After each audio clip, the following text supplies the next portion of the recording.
Sorry, I'm a bit of a technophobe, so you just get one picture to look at. Yeah, so good evening everyone. My name is Maddy Teasdale. I'm Chair of Patterdale Parish Community Land Trust. The establishment of our Community Land Trust is the result of several years of hard work by a dedicated group of local residents. So I'm grateful, and I'm also very proud to be able to tell you about our journey of how we've got where we are. Many of you will know where Patterdale Parish is, but I thought it might be useful to give an overview for those who don't. Our parish sits at the head of Ullswater, under the shadow of the Helvellyn mountain range. There you go. And is home to around 300 people, but visited by hundreds of thousands of people more every year. Our beautiful landscape, shaped by over 1,000 years of farming, forestry and mining, attracts visitors for lots of different reasons. It also means that many people want to make it their home, either permanently or for just some of the year. Around 50% of the properties in the parish are now holiday lets or second homes.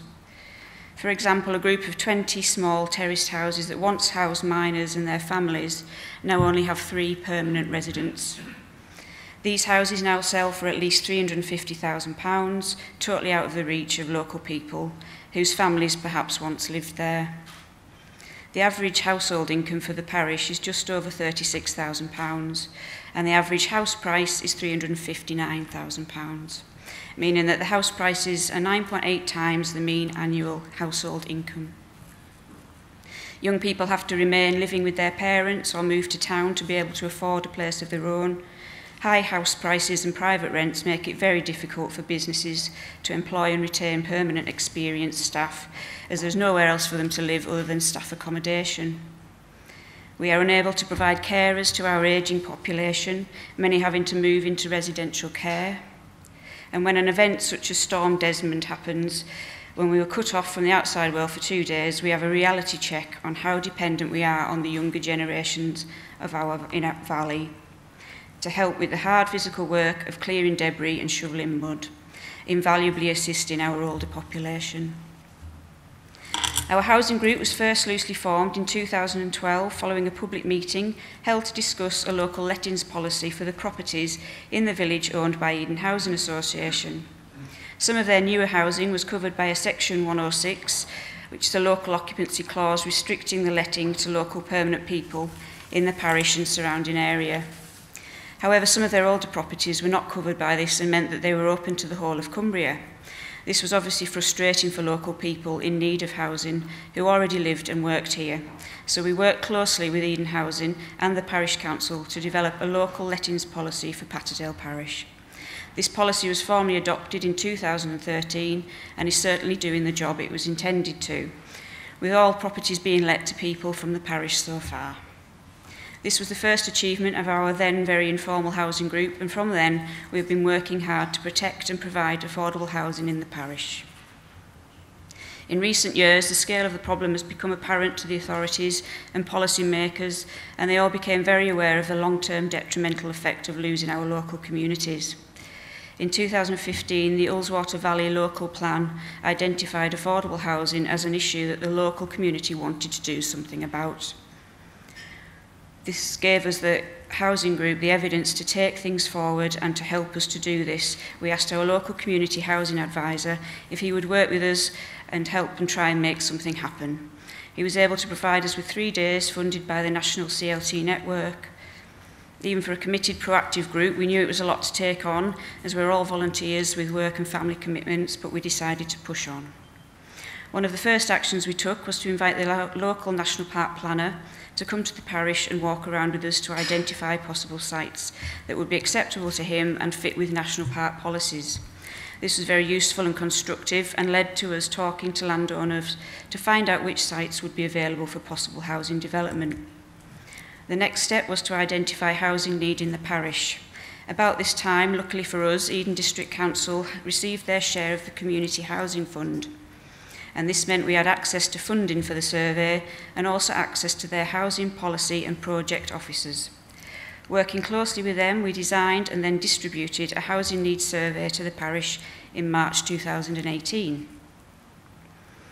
Through the fund, we were also able to apply for the costs of employing our advisor, for ongoing advice and support, and for the cost of becoming legally incorporated as a community land trust.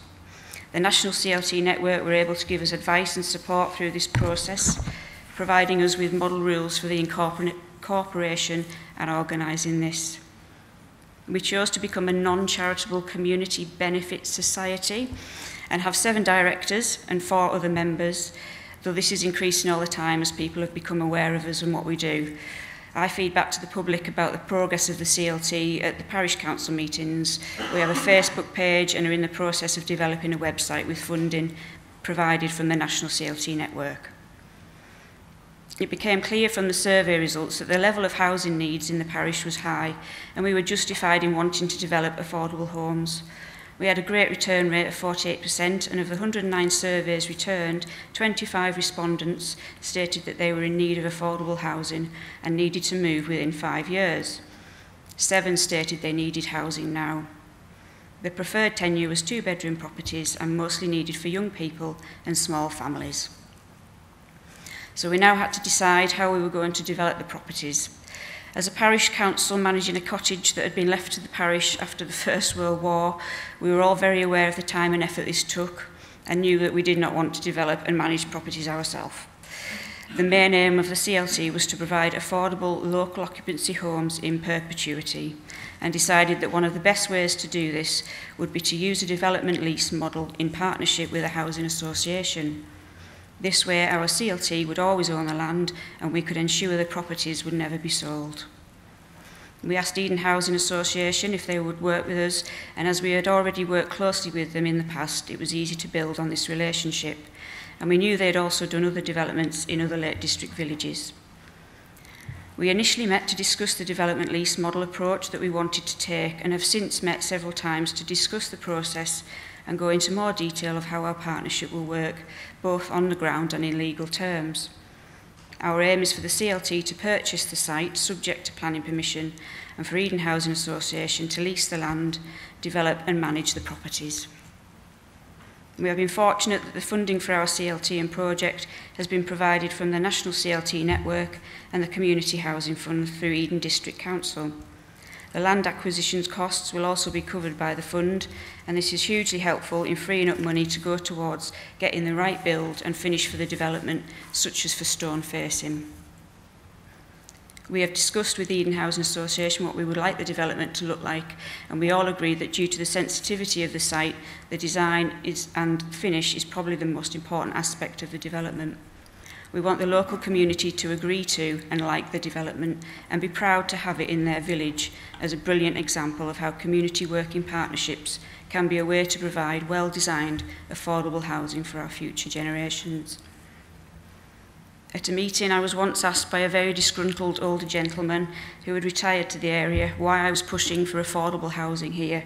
We had no places to put housing like that. I replied that I had spent most of my adult life trying to find an affordable, secure home in the place where I was born and grew up in, where my family and friends were, and where I wanted my children to grow up in so they continued the connection to the land and our history here.